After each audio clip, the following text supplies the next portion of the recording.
certaines choses, des gens qui courent derrière la gloire, derrière certains principes bien aimés, qu'ils trouvent très très très nécessaires pour eux. Mais nous maintenant, enfants de Dieu, derrière quoi nous courons? Alors bien évidemment, aujourd'hui nous allons parler de ça. Nous allons parler de quelque chose. Et notre thème aujourd'hui, bien aimé, c'est combattre le bon combat. Amen. Amen. Combattre le bon combat. Amen. Parce que le monde est rempli de combats. Et on court derrière les choses. On fait une bataille de notre vie pour certaines choses.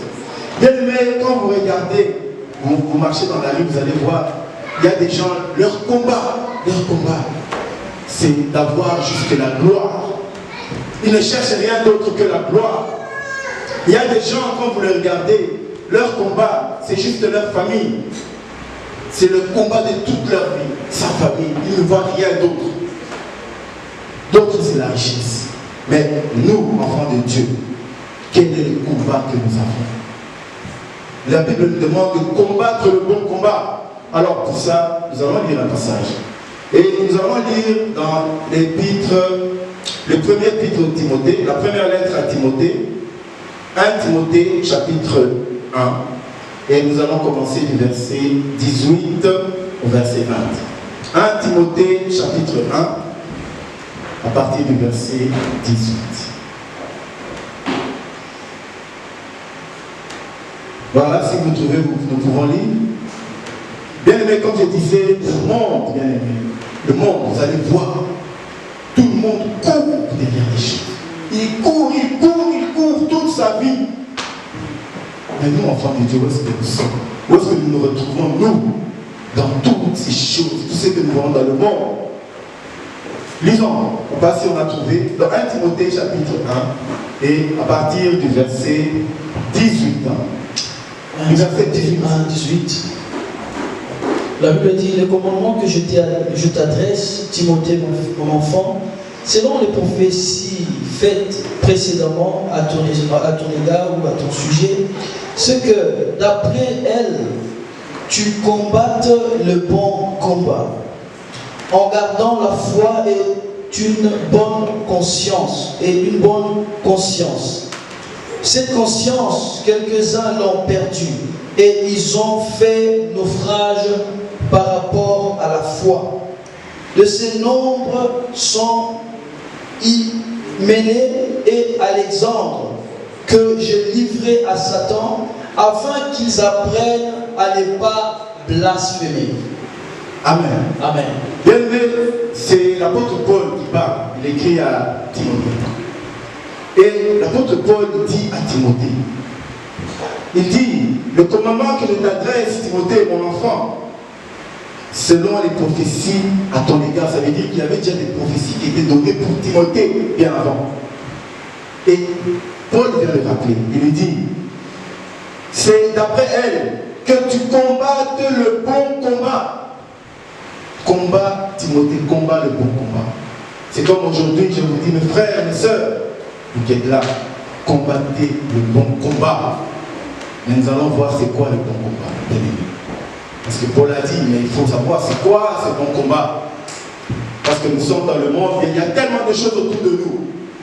Alors on se bat pour ça, on se bat pour être stable, on se bat pour avoir des maisons, pour avoir des voitures, pour avoir la stabilité, pour avoir des enfants, pour avoir une femme, pour avoir un mari. C'est un combat pour chacun a des combats différents. Mais Dieu nous demande combat, le bon combat. Nous allons voir quel est le bon combat. Mais avant de voir quel est le bon combat, l'apôtre Paul nous dit quelque chose. Il dit, en regardant comment tu vas combattre ce bon combat, il y a un moyen. Pour combattre le bon combat bien aimé, il y a un moyen. Et le moyen c'est quoi? Comment tu dois le combattre? Un, en gardant la foi. Amen. Et deux, une bonne conscience. Amen. Amen. Amen. Si tu veux combattre le bon combat, il y a deux choses. D'abord, garde la foi. La foi en qui? La foi en Dieu. Garde la foi en Dieu. Qui te garde, qui te maintient critique, qui te maintient enfant de Dieu. Tu gardes cette foi. Cette foi-là qui te dit, lorsque Dieu a dit quelque chose, rien ne peut aller à l'encontre. Lorsque Dieu dit ça, ça va s'accomplir. Amen. Tu gardes la foi en ce Dieu. La première chose, bien-aimé, si tu veux combattre le bon combat dans ta vie, bien-aimé, parce que le monde va te tirer de gauche à droite. Il va t'amener, viens faire ceci, viens combattre pour ça. Ma fille, viens combattre pour ça. Ça, c'est le monde. Mais Dieu dit avant, cherche d'abord à garder la foi. Bien-aimé, la foi, c'est ce que nous disons tous les jours. Nous disons la foi tous les jours. Quand vous dites Amen, Amen, ça signifie quoi? En hébreu, ça veut dire Emouna. Emouna, ça veut dire la foi. Ça veut dire je crois. Je crois. Quand tu dis Amen, ça veut dire je crois. C'est pourquoi, bien-aimé, la première chose, continue à croire. Si tu crois, ça, c'est déjà le début du bon combat que tu vas combattre. Et deuxièmement, la Bible nous parle de la bonne conscience. S'il y a la bonne conscience, ça veut dire qu'il y a aussi la mauvaise conscience. Alors nous allons parler un peu de la conscience. On va rester là quelques minutes. Là, ce ne sont que les moyens, bien-aimés, les moyens pour combattre le bon combat, la bonne conscience. Alors, parlons un peu de cette conscience. Bien-aimés, vous savez que tout homme, toute femme sur la terre a une conscience. Et c'est quoi la conscience, bien-aimés? La conscience, c'est rien d'autre que l'Esprit de Dieu qui est en toi. L'Esprit de Dieu qui te fait savoir que ce que tu fais est bon, ce que tu fais est mauvais. Amen. Ça, c'est l'Esprit de Dieu qui est en toi. La conscience. C'est pas, vous savez, oui, scientifiquement, on peut définir par des longues définitions, mais la conscience, c'est ça. Donc, tout le monde, quand tu es né, quand un enfant vient au monde, il arrive directement avec ce qu'on appelle la conscience. C'est pourquoi un bébé va casser un verre. Il sait qu'il a fait du mal. Personne ne lui a dit qu'il a mal fait. Dieu a mis sa parole en tout le monde. Nous sommes tous nés avec la parole de Dieu. C'est pourquoi vous allez voir la conscience bien aimée. On peut venir à l'église. On peut changer des églises. On peut être des doyens de l'église. Tu vas dire, moi j'ai fait 40 ans que je vais à l'église, 50 ans que je vais à l'église. Mais, dans tout ça, Dieu va regarder quelque chose. Ta conscience. Alors, disons un passage qui nous parle de la conscience. Bien aimé, prenons nos Bibles. Alors, nous allons lire dans Romains chapitre 2 et au verset 12. Romains. L'épître aux Romains. Qui a écrit l'épître aux Romains? Amen. C'est l'apôtre Paul. C'est l'apôtre Paul qui a écrit l'épître aux Romains. Alors, Romains chapitre 2. Et nous allons lire à partir du verset 12 et nous allons descendre. Oui? La Bible dit que, écoutez bien. Oui. Tous ceux qui ont péché sans la loi périront aussi sans la loi. Et tous ceux qui ont péché avec la loi seront jugés par la loi. Oui, pardon. Romains 12. Écoutez, la Bible dit tous ceux qui ont péché sans la loi. Ça veut dire au Botan, tu es né, tu n'as jamais vu la parole de Dieu.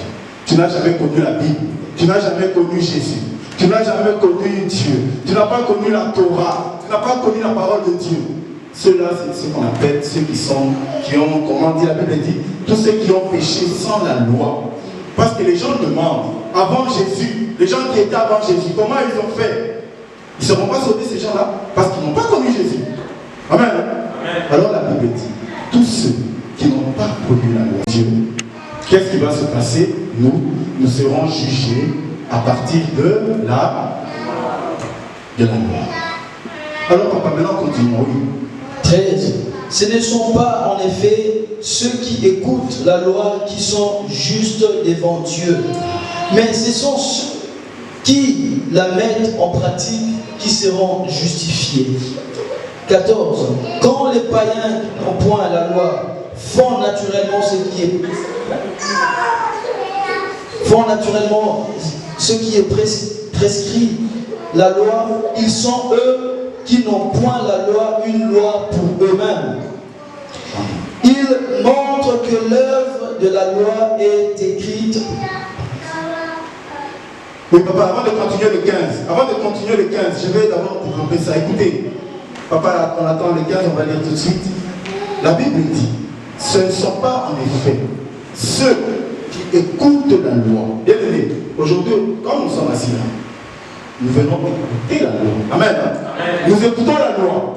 Mais la Bible nous dit ce n'est pas ceux qui écoutent la loi qui vont entrer dans le royaume des cieux. Ce n'est pas ça. Et la Bible dit ce n'est pas ceux-là qui sont justes devant Dieu, mais ce sont ceux qui la mettent en pratique. Amen. Amen. Ça veut dire que tu peux être à l'église 10 ans, tu viens toujours à l'église tous les dimanches, sans rater un seul dimanche. Tu viens écouter la parole. Mais si la parole, tu ne la mets pas en pratique, bien aimé, devant Dieu, tu restes injuste. Maintenant, qu'est-ce que l'apôtre Paul dit? Maintenant, il dit, mais ce sont ceux qui la mettent en pratique. Quand les païens, écoutez bien, quand les païens, ça veut dire les gens qui ne connaissent pas l'Église, qui ne connaissent pas les catholiques, qui ne connaissent pas les protestants, qui ne connaissent pas les juifs, qui ne connaissent rien de la parole de Dieu. Quand les païens là, et la Bible dit, qui n'ont point la loi, et ils font naturellement, bien aimé, naturellement, qu'est-ce qu'ils font? Ils font ce qui est prescrit dans la loi. Ça veut dire un païen qui voit son frère malade, il vient l'aider, qui voit son frère dans des soucis, il vient l'aider, qui fait du bien à l'autre, mais il ne connaît pas la parole de Dieu, bien aimé. Il n'a jamais été à l'église. Peut-être qu'il n'a jamais entendu parler de Jésus. Et la Bible nous dit, quand un homme comme ça, un païen, qui fait naturellement du bien, et la Bible dit, ceux-là, ils sont eux, qui n'ont point connu la loi, ils sont une loi pour eux-mêmes. Ça veut dire qu'eux-mêmes, leur vie représente la loi de Dieu. Parce qu'ils vivent en faisant du bien, mais ils n'ont jamais été à l'église. C'est pourquoi faisons attention. Hein. Quand on voit quelqu'un, il n'a jamais été à l'église, ah, il va aller en enfer, ah, attention. On ne connaît pas la vie de cet homme, on ne connaît pas la vie de cette femme. Parce que la Bible nous dit, attention, si ces gens-là font naturellement ce qui est prescrit dans la loi, mais toi qui viens à l'église tous les dimanches, tu fais le contraire, tu ne plais pas à Dieu, mais lui. Amen. Attention lorsque nous jugeons les gens parce qu'ils ne viennent pas à l'église. Venir à l'église, ce n'est pas synonyme d'être sauvé. Attention. Et la Bible nous dit, il continue. Oui, papa, maintenant verset 15.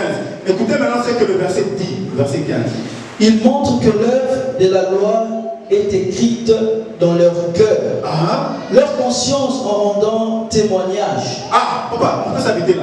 Ça veut dire, la Bible dit que eux, ces gens-là, ils montrent par leur façon de vivre, en faisant du bien, sans connaître la parole de Dieu, ils montrent que la parole de Dieu est inscrite dans leur cœur. Et qu'est-ce qui témoigne que la parole de Dieu est inscrite dans leur cœur? C'est ce qu'on appelle la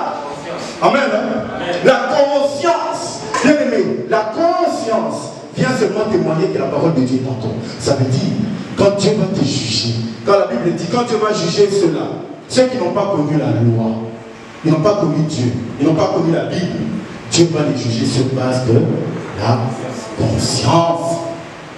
Amen. Amen. Donc vous voyez bien aimé, c'est pourquoi l'apôtre Paul dit, si tu veux combattre le bon combat, tu dois d'abord avoir une bonne conscience. Parce que si tu n'as pas la bonne conscience, tu es déjà désagréable à Dieu.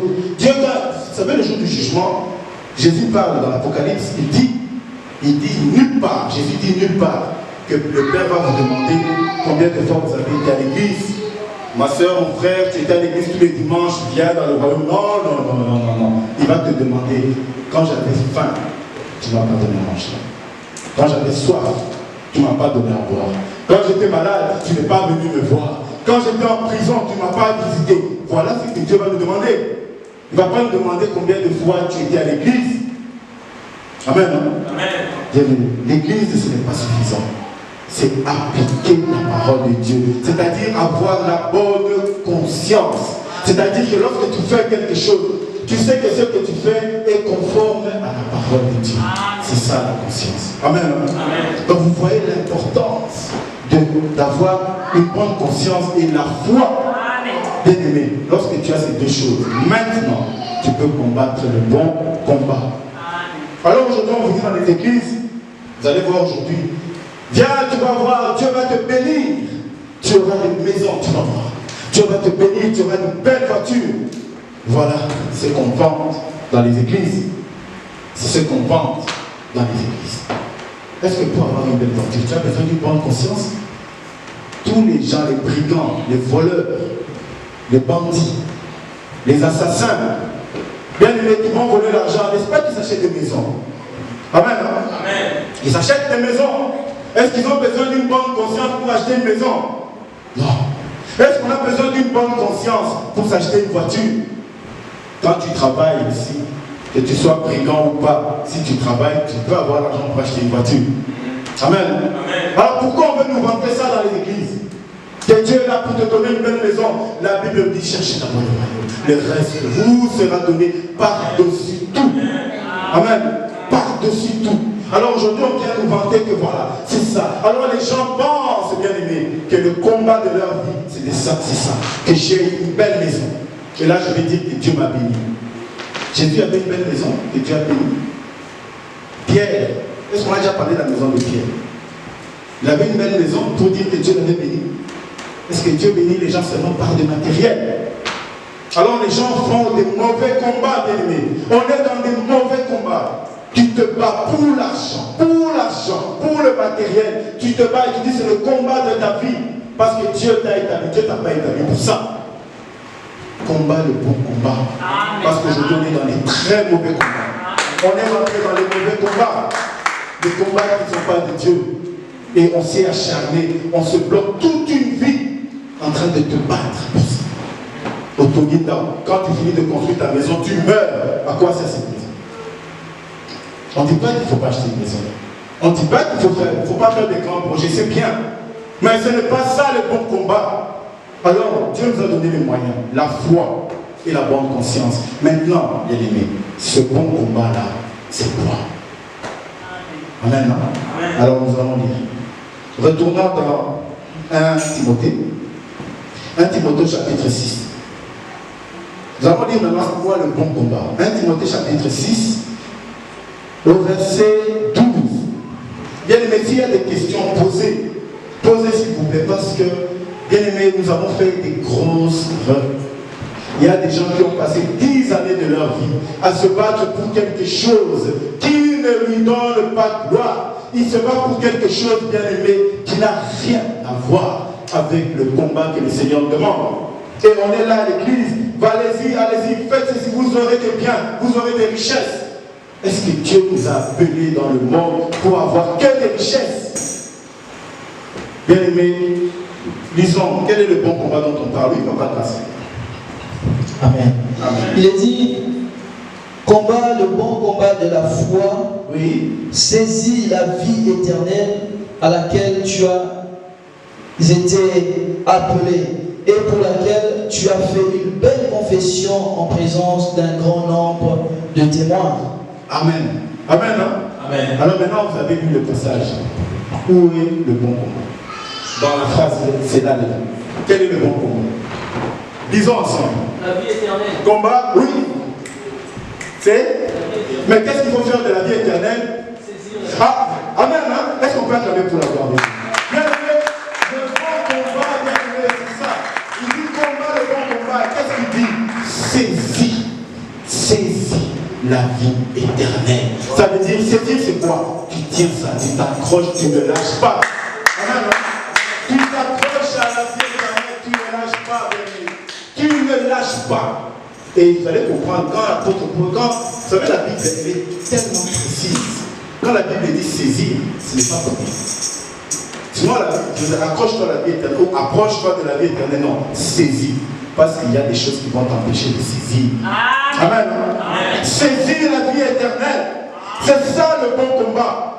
Nous allons nous battre pour des matériels, nous allons nous battre pour des biens. Tu te bats pour ta famille, c'est bien, mais ce n'est pas le bon combat. Ce n'est pas le bon combat. Il y a des gens qui ont tout fait pour leur famille, tout fait, tout. Mais ils ont raté la vie éternelle. Ils n'ont pas donné aux enfants la vie éternelle. Si tu montres, tu n'apprends pas à tes enfants le royaume des cieux, bien aimé, ton combat est vain. Un combat inutile.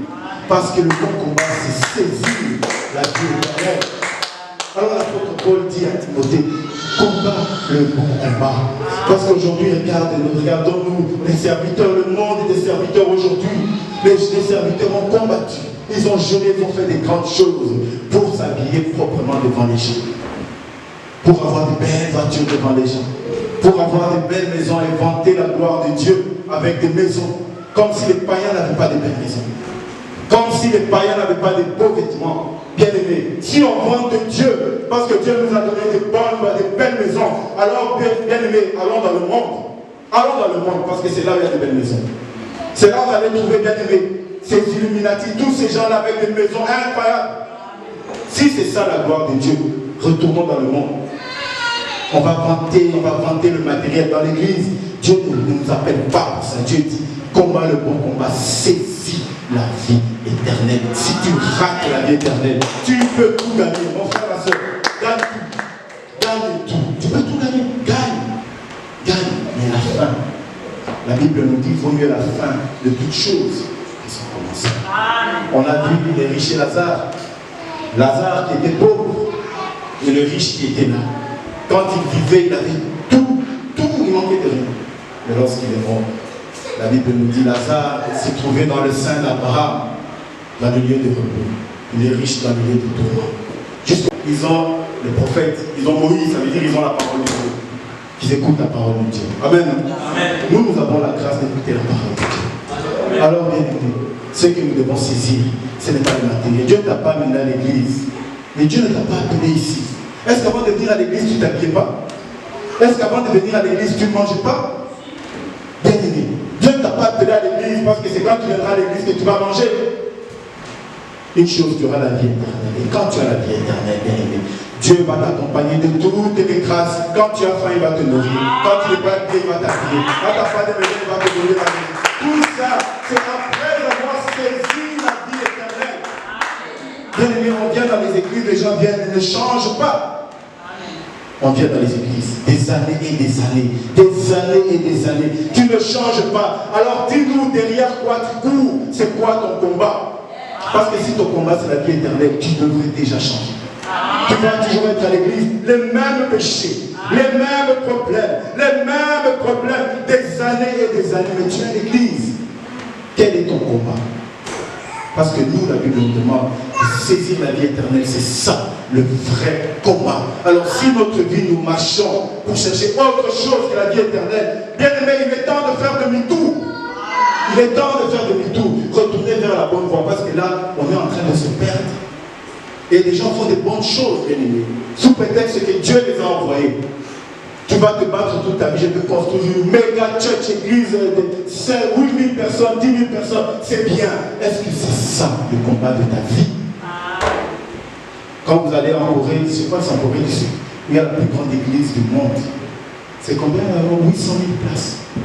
800 000 places. Est-ce que vous imaginez un peu? C'est plus que ça. C'est plus que ça. 1 million. Voilà. Est-ce que, bien aimé, c'est ça le combat de la vie? Oui, tu peux construire, oui, tu peux bâtir, c'est bien, c'est pas mauvais, c'est pas un péché. Mais est-ce que c'est ça le combat de ta vie? Aujourd'hui, on a désorienté le combat de nos vies, bien aimés. On est censé attacher à l'argent. L'argent, oui, c'est bien d'avoir l'argent, c'est bien d'avoir des choses, c'est bien, bien aimé, on a besoin de ça. Mais est-ce que tout le combat de ta vie, c'est ça? C'est ça. Tu combats seulement pour ça. Et lorsque Dieu te donne, qu'est-ce que tu fais après? Tu laisses le chemin de Dieu puisque tu as déjà eu ce que tu veux. Bien aimé, le bon combat, bien aimé, ce n'est pas de trouver quelque chose de terrestre, c'est de trouver la vie éternelle. C'est pourquoi Paul dit, combat le bon combat, saisis la vie éternelle, à laquelle tu as été appelé et pour laquelle tu as fait une belle confession en présence de grands témoins. Lorsque vous étiez baptisés, c'était devant des témoins. Lorsque vous avez eu le baptême, il y avait des témoins. Au moins un témoin était là. La personne qui t'avait baptisé. Lorsque tu as eu ce baptême-là, la confession c'était de marcher, suivre le Seigneur Jésus-Christ, aller dans la vie éternelle. Parce que lorsque tu es rentré dans l'eau, c'était le symbole de la mort et de la résurrection pour la vie éternelle. Tu avais promis. Mais aujourd'hui, nous avons changé. Nous commençons, nous courons maintenant derrière autre chose. Alors le Seigneur nous demande, combattons le bon combat. Amen. Bien aimé, alors si l'apôtre Paul nous dit de saisir, ça veut dire accroche-toi, ne lâche pas. Que même s'il y a des tempêtes, accroche-toi. Vous allez voir pourquoi il dit ça. Lisons. Prenons le livre, lisons. Dans Ephésiens chapitre 6, verset 12, vous allez comprendre pourquoi l'apôtre Paul est en train de dire de saisir. Bien aimé, il pouvait se limiter à dire voilà, cherche la vie éternelle. Non, saisis. Ça veut dire quoi qu'il arrive, ne lâche pas. Oui. Alors, Ephésiens 6. Bonjour. Alors, écoutez bien aimé, écoutez ce que l'apôtre Paul dit. Il est dit, car nous n'avons pas à lutter contre la chair et le sang. Papa, est-ce qu'on peut lire, on peut commencer au verset 11. Revêtez-vous de toutes les armes de Dieu, Oui. afin de pouvoir tenir ferme contre les ruses du diable. Ah. Car nous n'avons pas à lutter contre la chair et le sang, mais contre les dominations, Oui. contre les autorités, contre les principautés Oui. de ce monde de ténèbres, contre les esprits méchants dans les lieux célestes. Oui, papa, continuons. C'est pourquoi prenez toutes les armes de Dieu, afin de pouvoir résister dans les mauvais jours. Merci, papa. Merci. Afin de pouvoir résister. Ça veut dire continuer à s'accrocher. Lorsque les jours mauvais viendront, continuez. Mais maintenant, comprenons. Pourquoi l'apôtre a dit de saisir la vie éternelle? Saisir, s'accrocher. Parce que pendant que tu vas marcher dans ce monde, en train de t'accrocher à la vie éternelle, il y aura des choses qui viendront contre toi. Et ce qui viendra contre toi, c'est quoi? Il les cite. Il dit, car nous n'avons pas à lutter contre la chair. Alors aujourd'hui, vous bien aimés, le monde est tellement... On a dévié le vrai problème. On a laissé tomber le vrai problème. Et on s'accroche à des innocents. C'est ce que le monde fait. Les églises, facile. Il y a un autre. Ta soeur est sorcière. Il faut la chasser de la maison. Mais, bien aimé, la Bible nous dit on n'a pas à lutter contre la chair et le sang. Ce n'est pas contre lui qu'il faut lutter, contre les esprits qui sont derrière lui. Amen. Amen. C'est contre les esprits, c'est pourquoi l'apôtre Paul dit, nous n'avons pas lutté contre la chair et le sang, mais contre, les dominations. 2, nous avons les autorités. Bien aimé, je vais d'abord parler des dominations et des autorités. Tu es né dans une famille. Amen. Amen. Tu es dans une famille. La famille, la Bible. Dans votre famille. Dans la grande famille. Il y a un esprit de divorce qui a commencé depuis les arrière-grands-pères. C'est parti chez les grands-pères, chez les parents, chez toi, chez les enfants. Ça, bien aimé, c'est ce qu'on appelle les esprits des autorités. Ça veut dire quand ils rentrent dans une famille, ils prennent l'autorité sur la famille, ils restent. Amen. Amen. On appelle aussi les esprits des familles. Bien aimé, ces esprits-là, tant que tu ne vas pas te lever pour chasser ces esprits, bien aimé, ça passe de génération en génération. Bien aimé, vous allez voir, oh, leur arrière-grand-père là, un soulard, leur grand-père soulard, les pères soulard, les enfants, bien aimé, vous voyez que ça va de père en fils. Bien aimé, ce n'est pas normal. Et c'est là où l'apôtre Paul te dit, si tu veux avoir la vie éternelle, tu dois saisir la vie éternelle et lutter contre ça. Parce que cette chose-là va t'empêcher d'entrer dans la vie. Bien aimé, il n'y a aucun démon qui vient dans ta vie pour te faire plaisir. Il n'y a aucun démon qui vient dans ta vie juste pour s'asseoir. Quand les esprits mauvais rentrent dans la famille, dans la vie, c'est pour vous empêcher d'entrer dans la vie éternelle. Amen. C'est le but de nous empêcher d'avoir la gloire de Dieu. Parce que ces esprits-là savent déjà que pour eux, leur sort est déjà scellé. Leur sort est scellé. Alors ils veulent partir avec le maximum de personnes. Alors c'est pourquoi la Bible nous dit, nous n'avons pas à lutter contre la chair et le sang. Arrête de regarder ton frère, c'est lui le sorcier. Arrête de regarder ta soeur, c'est elle la sorcière. Non. Chasse l'esprit qui est derrière. Cette autorité-là qui est dans cette famille-là, prends le dessus, chasse. Amen. Et nous avons les dominations. Je vais parler de ces deux esprits-là, bien aimés, parce que c'est très important. C'est ce qui nous embête. Les dominations, bien aimées, c'est-à-dire que vous savez, lorsque vous êtes là, tu as pris l'habitude d'un péché. Ce péché-là, en toi, ça ne concerne pas la famille, c'est tout. ce péché devient une domination. Ça veut dire que tu cherches à l'éviter, il s'accroche. Tu cherches à les chasser, il s'accroche à toi. Et après un moment bien aimé, si tu ne fais pas attention, ce péché-là va devenir ce qu'on appelle le péché mignon ou le péché chéri. Tu t'habitues à ce péché et tu vas tomber dans ce qu'on appelle l'iniquité. Amen. Et Jésus a dit, éloignez-vous de moi, vous qui commettez l'iniquité. Donc l'iniquité va t'empêcher de saisir la vie éternelle. Amen. C'est pourquoi, bien aimé, l'apôtre Paul est en train de nous dire, il dit que saisissez la vie éternelle. Parce que vous avez à lutter, vous aurez à lutter contre les autorités, contre les dominations, les principautés de ce monde, tous ces esprits qui dominent sur les villes, tous ces esprits qui font du mal, les esprits méchants. Vous allez lutter contre eux. Alors pour ça, il faut saisir la vie éternelle et l'aimer. Alors lorsque les églises, les pasteurs, bien aimés, nous font voir que pour chercher Dieu, pour avoir la gloire de Dieu, il faut avoir beaucoup de belles voitures, tout ça. On oublie, bien aimé, on oublie ces principautés-là. Ces principautés, on les oublie. Alors dans l'église, on accepte tout. Oh, tu es féticheur, ça va, du moment où tu amènes l'argent à l'église, c'est bon. Bien aimé, dans quel type bien aimé? Vous savez, Jésus était contre ces choses. On ne vient pas avec d'autres bâtons, on ne donne pas l'offrande du péché à l'église. On n'amène pas les dons de péché à l'église. Mais qu'est-ce qu'on voit aujourd'hui? Millionnaires, féticheurs, rose chrétiens, donc toutes ces mauvaises choses. Et on va dire, on va d'abord recevoir l'argent, puis Dieu va payer l'argent. Quel type? Amen. Parce qu'on a inventé le matériel, mais on a oublié le vrai problème. Le vrai problème, c'est que nous cherchons la vie éternelle. C'est là le vrai combat. On ne se bat pas pour le matériel. On ne se bat pas pour tout ce qui nous entoure dans le monde. Même si c'est bien. Même si c'est bien. Il y a des gens qui se sont battus pour leur famille, c'est bien. Mais ils ont oublié la vie éternelle.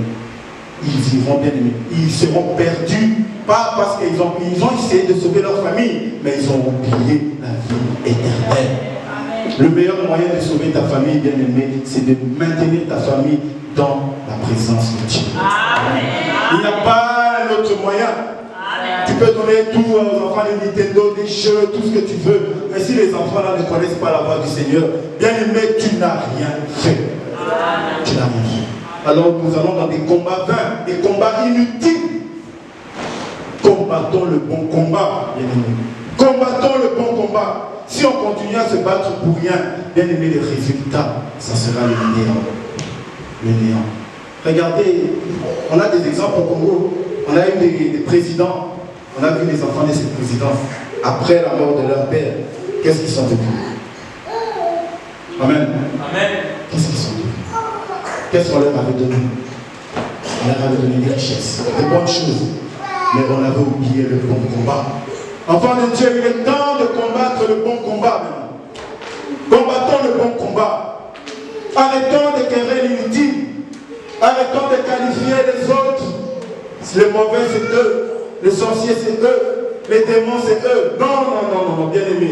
Combattons d'abord le bon combat. Tous les jours, quand tu marches, tu saisis la vie éternelle. Est-ce que je suis encore dans la vie éternelle? Est-ce que la vie éternelle est encore? Je l'ai saisie ou pas?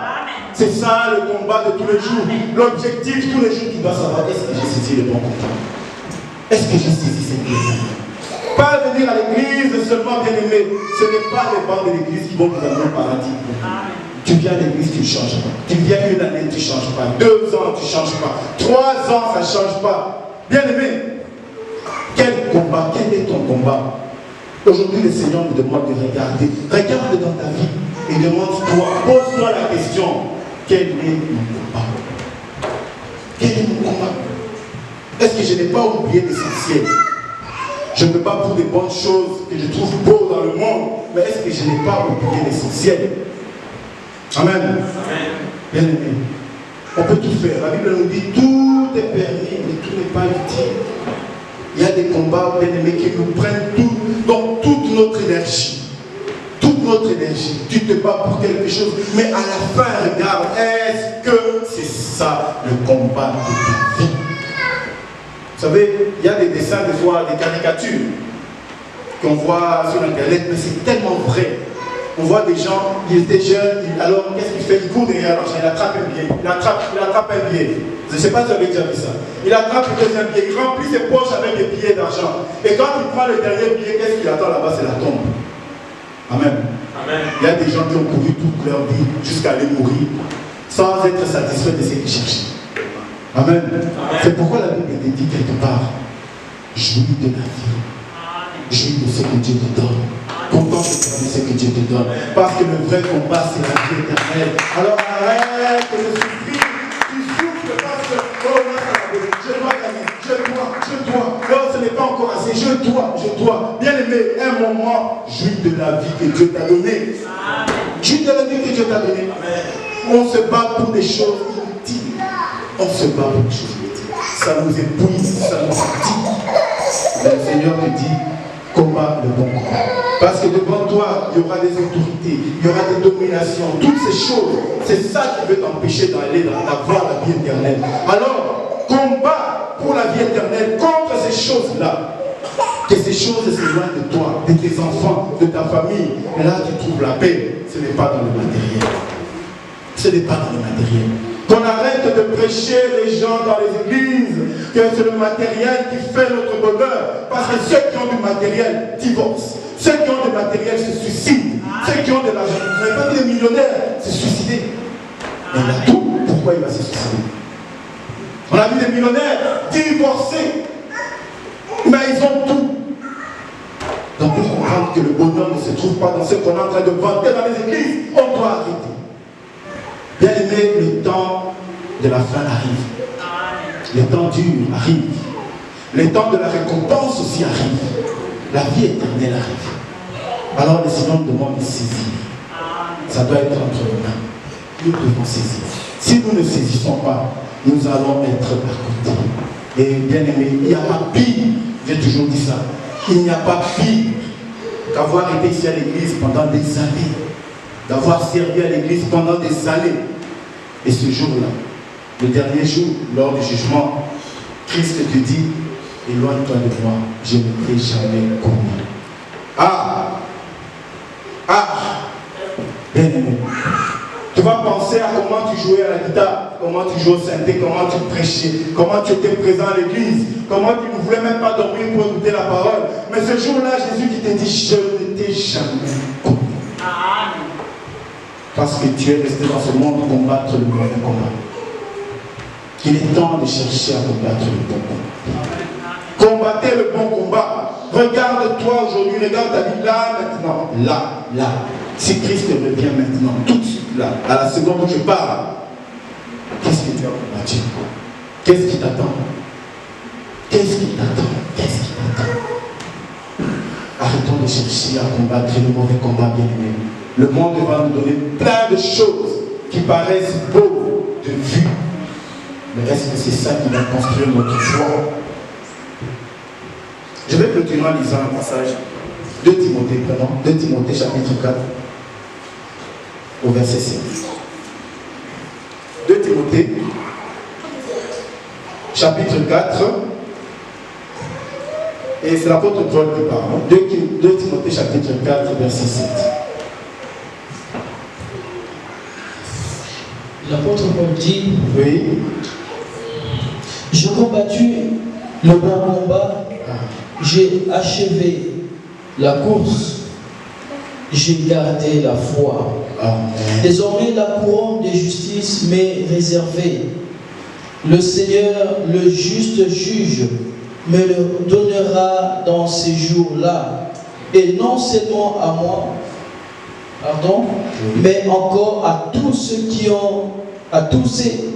auront aimé son avènement. Amen. Amen. Bien aimé, l'apôtre Paul clôture en disant, d'ailleurs si on remonte au verset 8, il dit encore quelque chose, il dit car moi je sers déjà de libation. Ça veut dire que je sers déjà de sacrifice. L'apôtre Paul savait qu'on allait le tuer.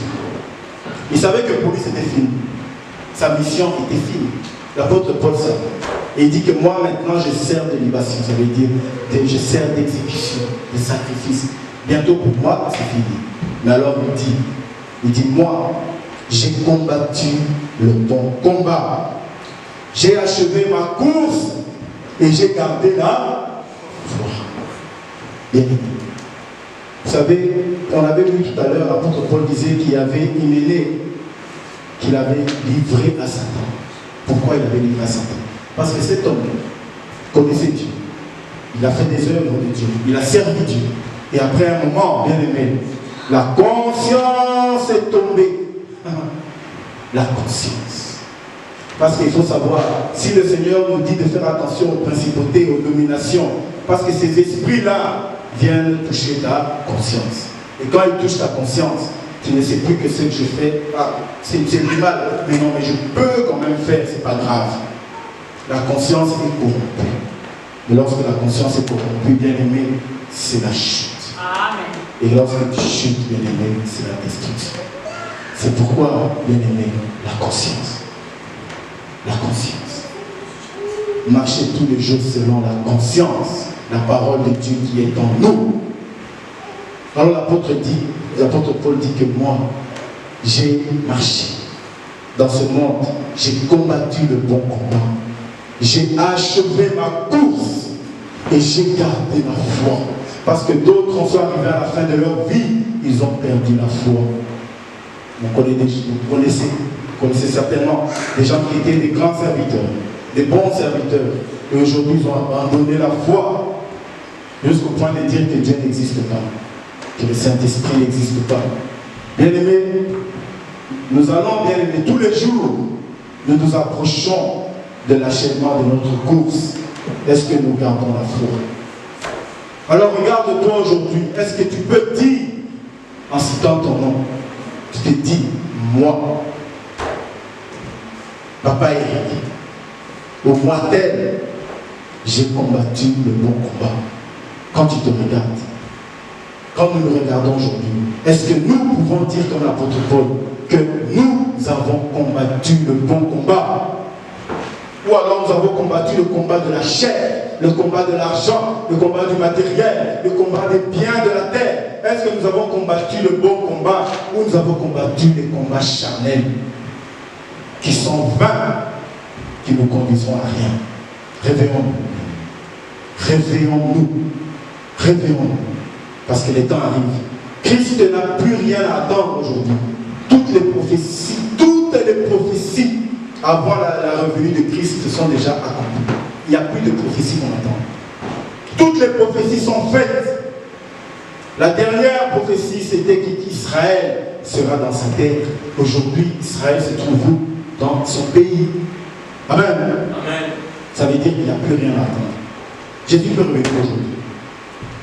Quand on dit que nous allons croiser le Seigneur, oui, nous pouvons croiser le Seigneur lorsqu'il viendra, mais nous pouvons aussi le croiser lorsque nous mourrons. Amen. Amen. Alors il est temps de combattre le bon combat. Arrêtons le combat charnel. On se bat, notre vie est basée sur des choses qui ne nous construisent pas. Il est temps maintenant de rentrer, saisir la vie éternelle. C'est ça le combat du chrétien. Le véritable combat que le Seigneur nous a demandé. Saisir la vie éternelle. Il y aura des tempêtes, il y aura des vagues, il y aura des marées, il y aura toutes ces choses. Mais toi, saisis. Partout où tu vas avec la vie éternelle. Tu veux tomber avec la vie éternelle. Tu te relèves avec la vie éternelle. On te pousse avec la vie éternelle. Tu saisis la vie éternelle. Si tu lâches, tu seras perdu. Amen. Bien aimé, il est temps. Je sais que ce message n'est pas donné par hasard. Ce message n'est pas donné par hasard parce que les temps dans lesquels nous sommes, bien aimés, même l'Église est totalement déviée de son objectif. Totalement déviée de son objectif. Quand les apôtres parlaient, quand les apôtres priaient après Jésus, c'était juste pour la vie éternelle. Aujourd'hui, quand on prie, c'est pour avoir un beau matériel.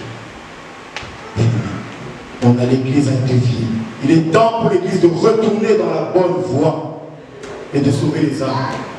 C'est ça notre but. Si on ne sert pas à sauver des âmes bien aimées, tout fan dans la banda pour c'est mieux. On peut rester dans nos maisons. Si on ne vient pas ici pour que les âmes soient sauvées, ça ne sert à rien.